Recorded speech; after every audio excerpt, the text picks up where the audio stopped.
Alright, ladies and gents, I thought I'd just mess around a little bit for like half hour or so. Just working on some new content. Could be a single, could be on the album, not too sure. I'll give you a little taste of what I'm sort of doing. It's like.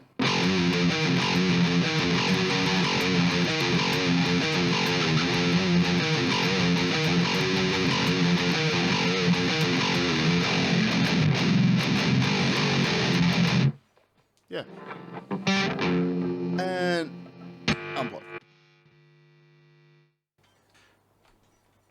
So essentially what I wanted to do was show you guys how little post effects and stuff in the background of like riffs and stuff, how you can like manipulate different sounds and run them through different VSTs, whether it be distortion and delay and blah blah blah. And really give the song a lot of depth, besides bass and guitars, which are usually hard left, hard right, and then bass straight down the middle. You have all of this space in between that you can fill up with some really cool textures. And yeah, so pretty much what we got here. Hopefully the stream's loud and everything.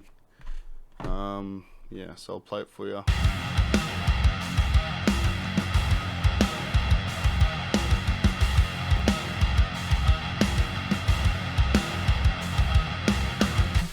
So you can see here, this is literally just a couple hit sound effects, like, white noisy, like, let me play it for you.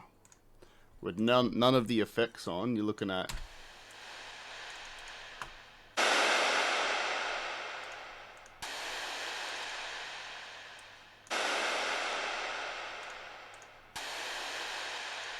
it's like Darth Vader breathing.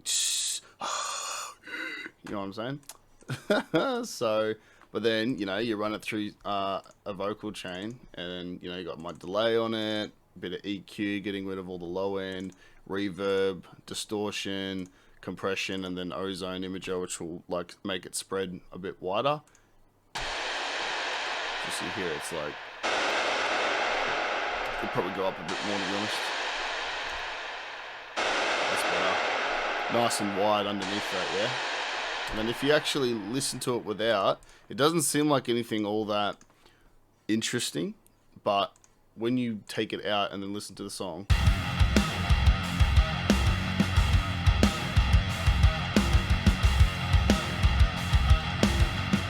obviously there's only one guitar stem in there at the moment. When I do the song properly, I'll track it twice.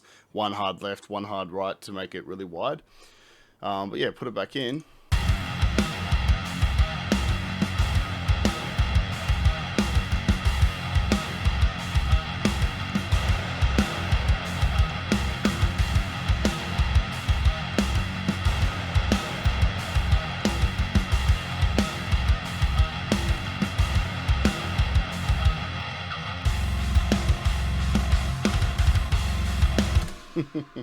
So that's pretty cool. And then you've got a same thing here, exactly the same effect. I've just duplicated it, flipped it in reverse, and then let's have a look what that sounds like. I was wrong. That is not the same thing. It is another sample. And I've just done from the sample start, blended it in with the in here. And that's on the same thing.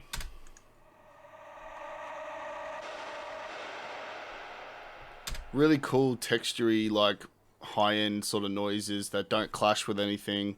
They really help transition the different parts, especially if you stop playing guitar. Like if I was to move this here, you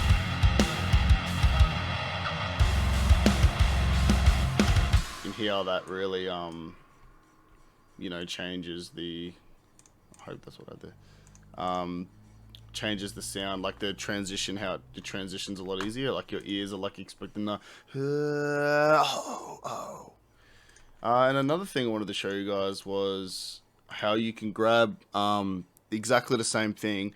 Doesn't need to be a sample, it doesn't have to be like a white noise sample or a hit or whatever. You can literally play the guitar itself, and you can run it through different VSTs to, and you know, synthesizers and stuff to make it not sound like a guitar, you know. So for example, this sound here, channel 9, so take everything off. This is literally all I'm doing underneath the main melody that's going ba ba ba ba ba ba diggidum diggidum ba ba ba ba, holding the rhythm down.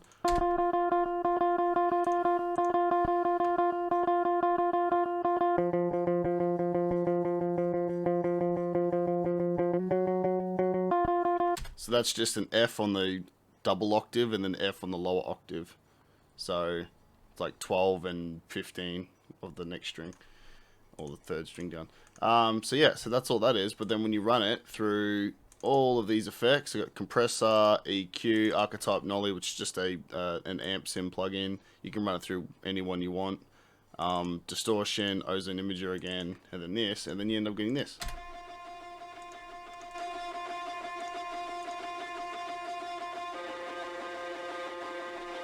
Sounds like a really cool synth. Alright, and you play this under the song.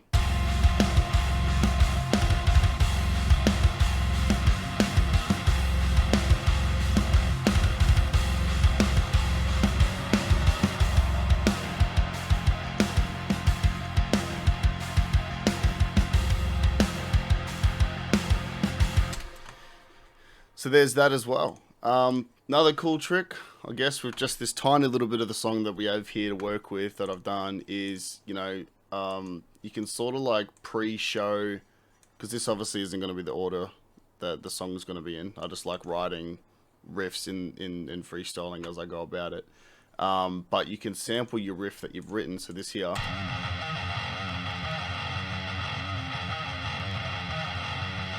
So just me playing the riff full on. So you can grab that and you can run it through a separate channel, and then you can have it here, which is what I've done here, and process it different. So you have the same riff, but you may not play the full riff. You might just play the first 4 bars and repeat it, or the first 8 bars and repeat it, and then you could have it on different channeling. So I've got it sounding like this.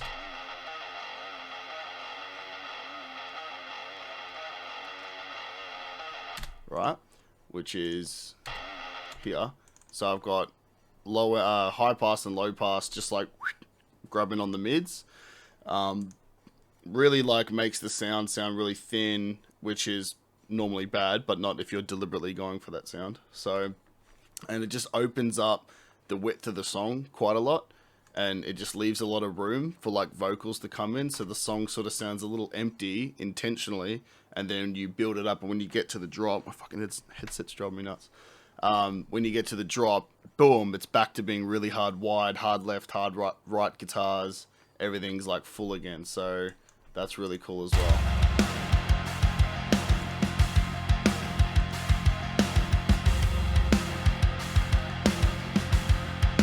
Also, these sort of things, if you take the bass out, it gives the bass so much room to like do some really cool riffs and chugging and get that note clarity up as well.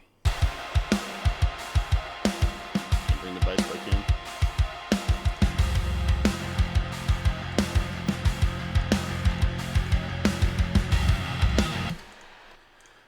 So, you know, there you go.